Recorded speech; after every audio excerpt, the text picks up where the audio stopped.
নিহত হরগোবিন্দর পরিবারকে কিডন্যাপ, বিজেপির বিরুদ্ধে অভিযোগ মুখ্যমন্ত্রীর। সল্টলেকে নিরাপদ স্থানে নিহত বাবা ছেলের পরিবার। জাফরাবাদে এখনো পর্যন্ত আতঙ্ক কাটেনি। স্থায়ী বিএসএফ ক্যাম্পের দাবি জানাচ্ছে নিহতদের পরিবারের তরফ থেকে। এখনো আতঙ্ক দূর করতেই পারলেন না মমতা, অথচ বিজেপি আইনি সহায়তা দেওয়ায় কি গোসা হলো মমতার?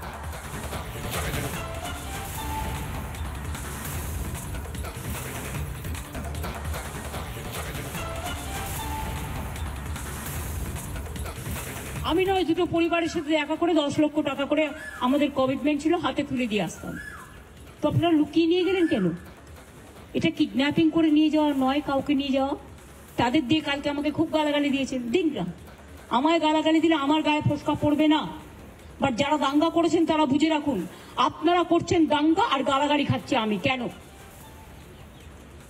আমি কি আপনাদের কাউকে বলেছি কেউ কারো বিরুদ্ধে দাঙ্গা করুন? আর বিএসএফ বা কেন গুলি চালিয়েছিল? বিএসএফ যদি গুলি না চালাতো পরের দিনের ঘটনা ঘটতো না, এটা আমার দৃঢ় বিশ্বাস।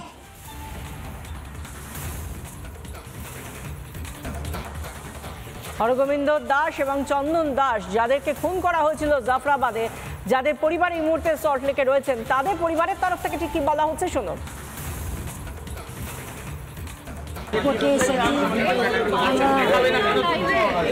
হাইকোর্টে এসেছি, আমরা বিচার চাই, আমরা সিবিআই তদন্ত চাই, আমরা বিএসএফ ক্যাম্প চাই, মুখ্যমন্ত্রীর ওপর আসান, রাজ্যমন্ত্রীর ওপর ভরসা নেই। বলছেন যখন পুলিশ সব চেঞ্জ করা হয়েছে এখন আমরা বিএসএফ ক্যাম্প চাই। পুলিশ কি ইচ্ছা করে এসে কালকে দরজায় লাথি মারলো? হ্যাঁ, ওই বাড়িতে ভাঙচুর করে। পুলিশ চাইছে যে এই ফ্যামিলিকে মুখ্যমন্ত্রীর সভায় নিয়ে গিয়ে হাজির করিয়ে জোরপূর্বক তার হাতে কিছু ধরিয়ে দেওয়া এবং তাদেরকে দিয়ে বলানো যে যারা খুন করেছে তাদের উপরে আমি জানি না চিনি না এই ধরনের একটা বক্তব্য। অর্থাৎ তিনি বোঝাতে চাইবেন যে এখানে কোনো সাম্প্রদায়িক খুন হয়নি, উনি ওয়াকফ বিরোধী আন্দোলনের রোষে তারা খুন হয়েছে এটা বোঝাতে চাইছেন। সেই কারণে মুর্শিদাবাদে যখন ছেলে আর বাবাকে কুপিয়ে খুন করলো হামলাকারীরা, তখন পুলিশ কিছু করতে পারলো না। এখন যখন সল্টলেকে তারা নিরাপদে বাড়ির লোকজন রয়েছেন, তখন মুখ্যমন্ত্রী বলছেন কিডন্যাপ করা হয়েছে। আমাদের সঙ্গে নিউজরুম থেকে রয়েছেন কিশোর। কিশোর কি বলবেন? একদিকে মুখ্যমন্ত্রী মমতা বন্দ্যোপাধ্যায় বলছেন বিশাখা যে এই পরিবারকে নাকি কিডন্যাপ করে নিয়ে আসা হয়েছে। প্রশ্ন উঠছে, পরিবার নিজে যখন বলছেন যে আমরা এখানে স্বইচ্ছায় এসেছি, বরঞ্চ পুলিশ আমাদেরকে হেনস্থা করছে, সেখানে প্রশ্ন উঠছে কেন এই পরিবারকে হেনস্থা করছে পুলিশ? কেন কাশ্মীরের মতো বেছে বেছে টার্গেট করা হয়েছিল মুর্শিদাবাদের হিন্দুদের, এবং তারপরেও খুন করার পরেও, কুপিয়ে খুন করার পরেও কেন আবারও টার্গেট এই হরগোবিন্দর পরিবার? প্রশ্ন থাকছে।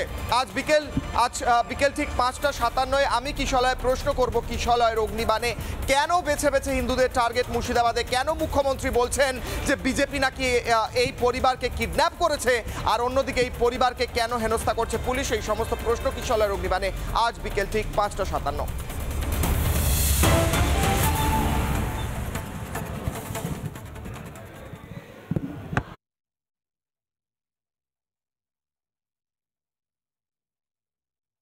নানা ধরনের কন্টেন্ট দেখার জন্য লাইক করুন, শেয়ার করুন আমাদের ফেসবুক পেজ, সাবস্ক্রাইব করুন আমাদের ইউটিউব চ্যানেল। পাশাপাশি অন্যান্য ব্রেকিং নিউজের জন্য অবশ্যই চোখ রাখুন রিপাবলিক বাংলায়।